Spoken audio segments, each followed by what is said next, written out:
Fala, meu querido passageiro, seja bem-vindo de volta ou pela primeira vez aqui no Cinema nos Trilhos, o seu bate-papo semanal de cinema aqui do Descarrilhando. Eu sou o Yasser e hoje nós vamos falar de Frankenstein para aproveitar essa sexta-feira 13 maravilhosa, né? Eu acho que Frankenstein dispensa um pouco de apresentações, todo mundo já ouviu falar nesse nome, todo mundo conhece Frankenstein.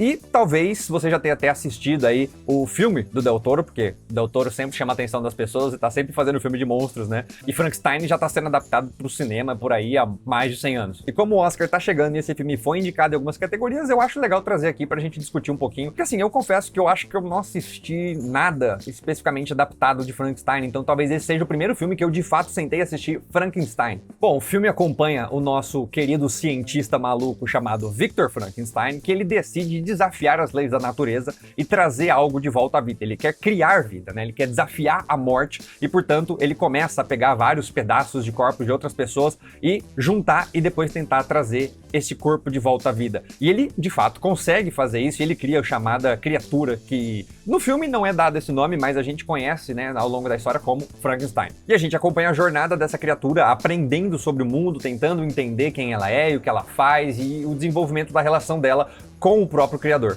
Mas antes da gente falar do filme, bora para nossa leitura semanal de comentários para ver o que vocês deixaram aí de informação nos nossos últimos episódios.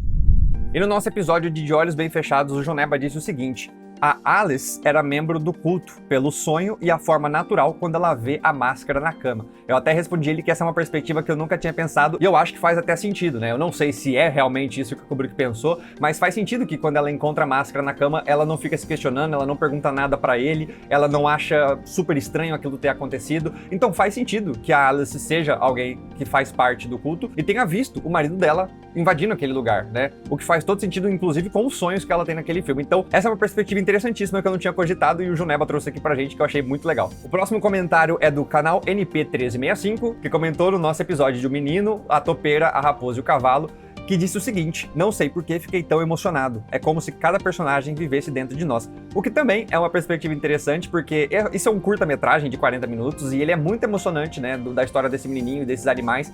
E realmente, eu acho que cada um desses animais, ele representa alguma ideia, né, e a gente se identifica com cada um deles, né? Então eu acho interessante essa perspectiva também de que cada um vive dentro da gente, acho que faz todo sentido. E no nosso último episódio, que foi sobre Extermínio à Evolução, ou conhecido também como 28 anos depois, nós temos o comentário da Rebeca Sayuri que disse o seguinte: admito nunca ter ouvido falar dessa trilogia, mas fiquei curiosa pra assistir sabendo que não é um filme clichê de zumbis.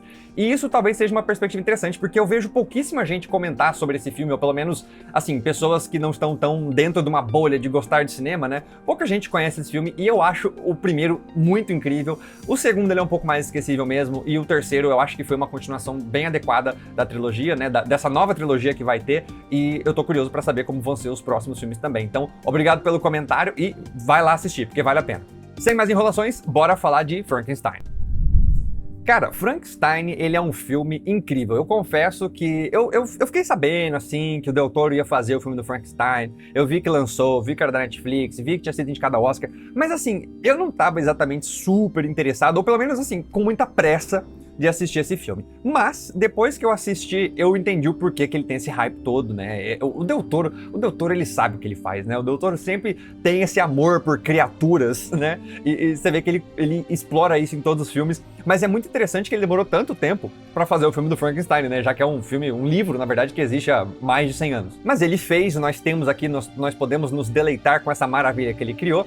E é ele tem umas certas mudanças interessantes em relação ao livro. Assim, vamos lá. Eu li esse livro, tá? Eu li o livro original da Mary Shelley, mas faz muito tempo que eu não lembro exatamente do livro. Eu lembro que na época eu não gostei tanto, né? Mas isso pode ser a perspectiva do Yasser mais jovem e talvez o Yasser de hoje em dia gostasse mais. Dito isso, eu não me lembro exatamente das diferenças aqui para poder ficar comparando entre o livro e o filme. E uma das coisas interessantes sobre esse filme ser popular é que a gente tá trazendo de volta um pouco a questão original do que é o Frankenstein. Desses 100 anos de história que esse livro existe, é muito comum você falar Frankenstein, todo mundo conhece, todo mundo pensa no monstrão gigante, com aqueles parafusos no pescoço, tipo um zumbi que não sabe falar e é grotesco e sai matando todo mundo. Esta é a visão da cultura pop sobre Frankenstein. Mas o livro original e o Frankenstein original não é nada disso. Nada disso. Então a gente tem uma ideia errada. Quando a gente pensa em Frankenstein, a gente tá pensando num monstro, num filme de terror, e na verdade o Frankenstein ele é muito mais filosófico do que terror. Claro que por ser um corpo reanimado e por ter essa atmosfera de ficção científica, uma coisa mais gótica, né, mais violenta, acaba caindo muito no terror e as pessoas exploram isso, mas o Frankenstein ele não é exatamente um monstro, né? E justamente a perspectiva do livro e do filme é tentar ser mais filosófico do que é esta criação, do que é este ser. Afinal de contas, a gente tem um corpo, na verdade, vários corpos, costurados em um, reanimado, trazido de volta à vida, mas ele não é nenhum dos corpos das pessoas que doaram, né, os seus órgãos para essa criatura. Na verdade, é um ser novo. É um ser novo que acabou de, entre aspas, nascer e não sabe muito bem o que é o mundo ou o que são as coisas e o porquê que ela está viva e o porquê ela existe. Então, justamente este processo desta criatura se descobrir é a parte filosófica da história Frankenstein. E eu achei interessantíssimo que o Del Toro tenha tão trazido à tona isso de volta, porque talvez é uma maneira de fato cair no senso comum e no conhecimento geral das pessoas que o Frankenstein não é um monstro, sabe? E sim essa discussão filosófica do que é estar vivo, ou do que é desafiar a morte, por exemplo, que é um dos pontos que a gente explora entre a criação e a criatura, com o Victor Frankenstein e a sua criatura, que é conhecida como Frankenstein, mas na verdade ela não tem nome, né? Tanto é que parte dos tópicos do livro original é essa criatura discutindo política, religião, filosofia, né? Ela é um ser pensante, inteligente, que consegue discutir essas coisas. Enquanto ela tem um certo conflito com o criador, com o Victor Frankenstein, porque ele passou a vida inteira tentando trazer, né, desafiar a morte, trazer algo de volta à vida, e quando ele traz, ele não entende essa criatura, e ele vê ela como um monstro, e ele tenta aniquilar essa criatura, enquanto que o Frankenstein tá só tentando provar o valor dele e o que ele é, e tentando se entender. Claro que aí, como tudo que é estranho e diferente, as pessoas antagonizam com ele, e tentam matá-lo, e partem com violência pra cima dele, e no livro, eu acho que essa é uma das diferenças com o filme do Del Toro, no livro, ele reage com violência e ele mata, né? Então ele acaba criando esse estereótipo de monstro realmente. Enquanto que no filme do Del Toro ele deixou isso um pouco mais passivo, ou seja, o monstro ele até mata, ele até vai atrás de forma violenta, mas não é muito uma questão natural para ele essa violência, né? Ele tenta, na medida do possível, evitar a violência. Mas ele também se defende, então ele também não deixa de agir quando ele precisa. Mas aqui ele realmente é mais uma vítima. Inclusive, uma coisa interessante da gente notar é que o Victor Frankenstein, né? A gente tem uma perspectiva de quando ele era criança e quanto o pai dele era esse cara muito sério, muito rígido, né, e que não dava muita atenção ao seu próprio filho e punia ele com violência física, né, quando ele fazia alguma coisa que não era considerada certa. E a gente vê o Frankenstein, né, o Victor Frankenstein, crescendo e replicando isso que o pai dele fazia nele. Porque da mesma forma, quando ele não aprendia algo, o pai dele usava de violência física para puni-lo, ele também faz isso com a criatura que ele faz. Ele cria o Frankenstein, ele reanima, ele atinge o seu objetivo de criar vida, mas essa criatura que praticamente tem um dia de vida e não sabe falar e não sabe nada, em vez de ele tentar ajudar a ensinar, ele tenta através da violência, agredindo essa criatura. Então ele só tá replicando o ciclo que aconteceu com o pai dele também. E essa criatura meio que não demonstra evolução, porque ele tem medo do Victor. E é muito interessante, porque o Victor ele poderia ter quebrado esse ciclo. Ele era uma pessoa, né, uma criança que sofria essa violência, e ele sofreu um trauma quando a mãe dele faleceu, quando ele era pequeno, né? E ele culpa o pai dele de não ter feito o suficiente. O pai dele era médico. Ele acusa o pai dele de não ter feito o suficiente para salvar a vida da própria esposa. E o pai dele responde, né? Eu fiz o que eu podia, mas ninguém vence a morte, né? E nisso cria-se a ideia ali do Victor, tipo, eu vou vencer a morte, né? E ele passa a vida inteira estudando pra, ser melhor que o pai dele, né? Ele quer ser melhor que o pai dele, pra não cometer o mesmo erro que o pai dele fez, assim, de deixar a mãe morrer. E porque ele quer se provar como um ser, né, como esse ser que se endeusa, ele quer ser praticamente Deus, ele quer dar a vida. Então ele começa nessa missão. Mas, ao invés de deixar essa agressão do pai dele de lado e ver como aquilo era ruim pra ele, ele só replica esse ciclo de violência quando ele consegue, de fato, quebrar as leis da natureza e trazer uma criatura de volta à vida, ele simplesmente não consegue entender essa criatura. E ele começa a agir com hostilidade pra cima dele. E essa hostilidade é o que faz com que a criatura não aprenda, ou não queira aprender, ou pelo menos permaneça calada e sinta-se fechada e insegura, né? E a gente vê o quanto isso é verdade quando introduz a personagem da Elizabeth, que, eu confesso, eu não lembro nem um pouco da Elizabeth no livro, eu nem sabia que ela existia. Mas aqui, a Elizabeth é a personagem que age com a criatura, ela vê na criatura com empatia, e não como um monstro. E aí a criatura começa a se abrir pra ela. e ela começa a ensinar pequenas coisas e a criatura aprende. Mas enfim, aí tudo isso vira um ciclo, né? Porque o Victor trata a criatura com hostilidade, a criatura responde com hostilidade, o Victor percebe, eu estou certo, isso que eu criei é um monstro, né? Ou seja, ele estava tão obcecado em criar vida que quando ele criou, ele não pensou muito nas consequências disso, ele se arrepende de ter dado vida a algo que ele considera um monstro, ele não tenta entender essa criatura, e aí ele tenta aniquilá-la a todo momento. E aí a criatura responde com violência, ele age com mais violência, a criatura com violência e cria-se esse ciclo. Mas aqui que eu acho que talvez o Del Toro tenha feito algo de diferente que seja interessante, né? Essa resposta violenta da criatura, ela é parece mais contida do que a violência que a gente vê no livro em si, que a criatura age com mais brutalidade, criando esse estereótipo de monstro que ela tem. E eu acho que essa escolha do Del Toro, ela serve justamente para apontar que, às vezes, a violência, ela não é instintiva de algo, mas ela é uma resposta, né? Então é um ciclo realmente de violência, que se você age com violência, você recebe essa violência. E que tudo isso, na verdade, podia ter sido evitado se o Victor tivesse agido com compaixão com essa criatura. E ela nunca seria esse monstro, entre aspas, que ele vê, que ele enxerga. Outra coisa que eu achei interessantíssimo é que o filme ele começa realmente na perspectiva do Victor, né? A gente vê a vida dele quando criança, essa violência, a mãe dele morrendo, o pai dele, e depois a gente acompanha ele adulto com essa obsessão. Ele tem aquele estereótipo até de cientista louco, o cara meio desligado, que só pensa nele e nos projetos dele, e ele tenta provar pra todo mundo que ele vai trazer algo de volta à vida. E tem-se ali um momento, né, onde ele tá meio que num comitê, provando que ele consegue reanimar corpos, e que ele tá prestes a conseguir dar vida, né, pensante de volta, trazer isso à vida, e todo mundo fica indignado com ele, que ele tá brincando de Deus, que ele tá tentando trazer de volta à vida algo que não é natural, né, você dar vida a alguém. Então eles ficam indignados, os médicos e outras pessoas ali, mas ele vai lá e mesmo assim, né, com aquele granditude que ele tem, com aquele complexo de Deus, ele vai lá e completa o projeto dele, com a ajuda de um barão que decide bancar e fazer tudo o que ele precisa para o projeto dar certo.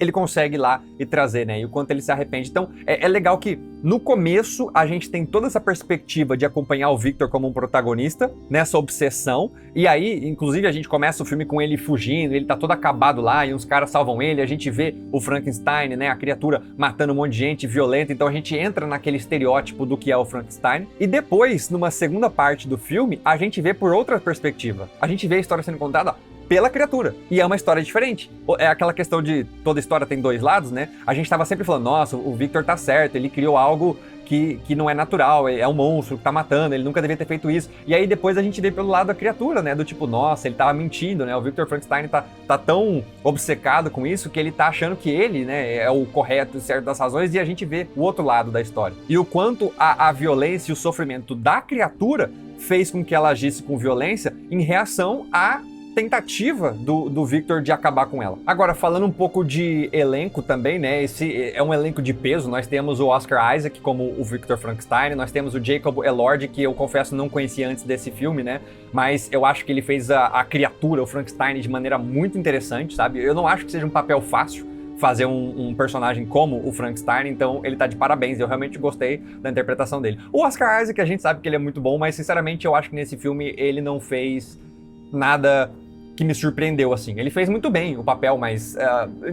eu não sei como explicar isso sem parecer que eu tô acabando com o cara, né? Mas eu não acho que a atuação do Oscar Isaac me chamou tanta atenção, porque eu já esperava isso dele, né? Mas a do Jacob Elord, eu acho que foi interessante, sabe? Eu não acho que o Frankenstein seja um personagem fácil, principalmente nesse sentido desse personagem mais vulnerável, né? Do Frankenstein, tentando ser essa criatura que tá aprendendo, que não conhece o mundo, que tá tentando se entender quem é, e, ao mesmo tempo, que tem que agir, às vezes, com violência, né? E com paixão. Eu acho que tem muito mais um alcance emocional aqui pro personagem do Frankenstein do que dos outros personagens, né? Não tem ninguém ruim nesse filme, tá todo mundo muito bem. O elenco é de peso, né? Mas eu acho que o destaque aqui é de fato para o Jacob Elord. Nós temos também a Mia Goth, que é uma atriz que eu gosto muito, mas também o papel dela aqui é mais simples. Eu não acho que tenha um grande peso, mas ela tá maravilhosa no filme. Ela faz a Elizabeth, né, que eu mencionei pra vocês agora há pouco. E nós temos ninguém mais, ninguém menos que o Christopher Waltz nesse filme, embora é um papel muito pequeno, né? Ele aparece pouco no filme, não é nada muito grandioso, então também é só um grande nome no elenco, né? Mas ele não tem um papel tão grande assim. O destaque é pro Jacob Elord, que é o protagonista, né? É o protagonista e é quem tem que transmitir as emoções para que a gente, de fato, sinta empatia pelo personagem do monstro, da criatura, do Frankenstein, né? Embora, né, eu falei que a Mia Goth também não tem um papel tão grande nesse filme, embora seja ela que mostra pra criatura o que é empatia, né, e que existe outra coisa, porque até então a criatura veio à vida e ela só conhece a violência, os maus tratos que o personagem do Victor traz pra ela. Então é a personagem da Mia Goth, a Elizabeth, que mostra, olha só, existe amor, existe empatia, né? Então talvez essa seja uma grande importância da personagem da Elizabeth aqui, que dá essa perspectiva diferente pro Frankenstein poder conhecer quem é e saber que o mundo não é formado só por violência. E cara, assim, já que a gente tá falando de um filme grandioso desse e de Oscar e tudo mais, é incrível. A fotografia desse filme, cara, é linda, é maravilhosa. Cada plano desse filme, cada take que você pausar é lindíssimo, sabe? A fotografia é maravilhosa. Eu gosto muito mesmo, foi uma das coisas que mais me chamou a atenção. Tem muitas partes na neve, né? E neve dá aquele cenário todo clean, assim, né? De uma neve mais... Da neve branca, daquele cenário todo minimalista, digamos assim, né? O que é muito interessante, mas também tem cenários bem mais góticos, quando ele tá... O Victor tá num castelo fazendo ali uma torre, no meio do absoluto nada, para fazer os experimentos dele, trazer o Frankenstein de volta à vida. Então nós temos castelos góticos e cenários mais sujos, né? E o que dá uma perspectiva interessante e um contraste com esses cenários mais limpos também, né? Então talvez seja essa questão visual do tema do filme, do grotesco do que o Victor tá fazendo, trazendo de volta alguém à vida através dos corpos de outras pessoas, né? É algo grotesco, é algo violento, ao mesmo tempo que nós temos a pureza dessa criatura que ele criou, que não conhece nada e tudo é novo e tá aprendendo. Então nós temos a pureza do aprendizado, da compaixão. Então a neve e a sujeira tem um aspecto também não só na fotografia do filme, mas na temática do filme. E complementando, né, a fotografia, a direção de arte, os figurinos, né, do castelo que eu tava dizendo, e da própria criatura, com prótese, com muita maquiagem, né, e com certeza é um dos destaques do Oscar para isso também, porque é incrível, né, a personificação dele com os recortes, né, com as costuras e tudo mais, é maravilhoso. Eu acho incrível também toda a construção grotesca que nós temos, não só do Frankenstein, mas de outras, né? Quando o Victor tá fazendo seus experimentos, né, a gente vê muitos pedaços de corpos e coisas assim um pouco grotescas e é um tanto realista, e é pra chocar mesmo, é pra chocar, pra mostrar de forma crua a natureza violenta, né, e brutal e nojenta com o que ele tá se metendo ali, né, com o que o Victor tá fazendo. Não só isso, né, como já aproveitando essa questão dos corpos, como na banalidade um tanto da violência, assim, porque é engraçado que ele tenha acesso a isso, né? Ele fala, eu vou reanimar um corpo, como é que eu vou fazer isso? Vou pegar o fígado de um, vou pegar a cabeça do outro, o braço de outro, a perna de outro,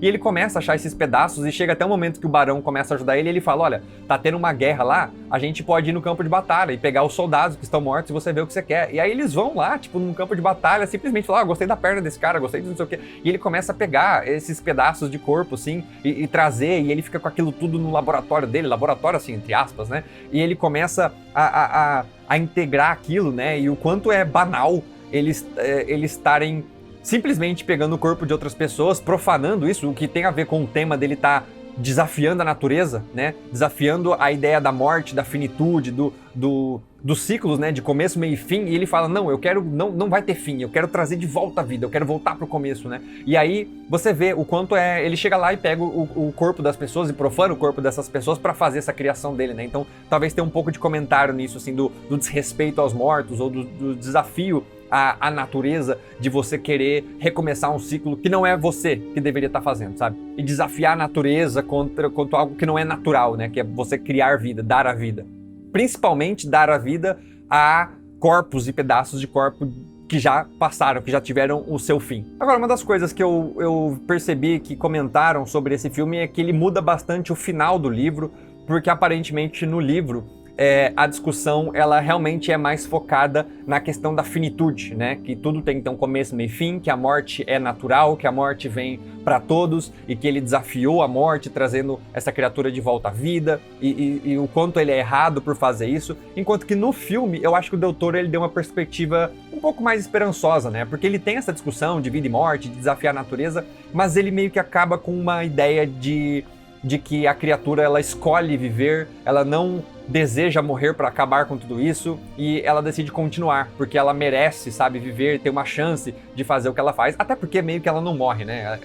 O personagem da criatura do Frankenstein, ele se regenera, ele é imortal, então também essa é uma das coisas, né? Ele não tem nem o direito à morte, né? Então ele tem que aproveitar o que ele pode para viver, assim. Então talvez seja um pouco de diferença entre a filosofia abordada no livro e no filme, mas eu gosto da perspectiva do Del Toro e tem a ver com o trabalho dele, né? Todos os filmes dele têm criaturas e ele sempre fala dessa criatura marginalizada e mal entendida, né? Não compreendida. Então eu acho interessante, de novo, a gente ver mais o filme do Del Toro onde ele explora esse tema. Então eu acho que faz sentido pro trabalho do Del Toro estar sempre do lado da criatura e defendendo essa criatura, né? Paralelo mais moderno, né? Isso é uma comparação que eu não faria naturalmente, mas o próprio Del Toro meio que fez essa comparação, né? E eu achei interessante com os tempos que a gente tá passando, porque a gente tá nessa coisa de inteligência artificial e criações de IA e as IAs cada vez mais inteligentes, e a gente ainda não tá num ponto onde a gente acha que a IA realmente pensa por si só, né? Ela não pensa. Mas é interessante porque o Del Toro, ele falou, né? Eu prefiro morrer do que usar IA pra fazer o meu filme ou essas coisas assim. O que ele tá certo, né? Ele tem uma perspectiva, uma visão muito própria e fazer as coisas... Quando a gente faz as coisas de fato, elas são muito mais interessantes do que a gente já meio que deixar que as nossas criações sejam feitas por outros, né? Então eu acho interessante essa perspectiva dele. Mas tem um paralelo que a gente faz com o filme que é interessante, que o Victor Frankenstein, ele era tão obcecado com a ideia de ser esse deus e criar vida e dar a vida, que ele nunca pensou nas consequências do que aconteceria se ele de fato conseguisse, ou o que isso significaria, né? Tanto é que depois que ele cria vida, ele muda sua obsessão para eu não deveria ter feito isso, eu vou acabar com essa criatura, eu vou tirar a vida dessa criatura, né? Então ele passa um pouco, ele muda, né, a sua perspectiva. E eu acho que isso tem um pouco a ver com isso, né? A gente tá como sociedade, várias empresas e várias pessoas tão obcecadas em criar uma IA mais inteligente, melhor, que faça mais coisas, e a gente não tá pensando nas consequências disso,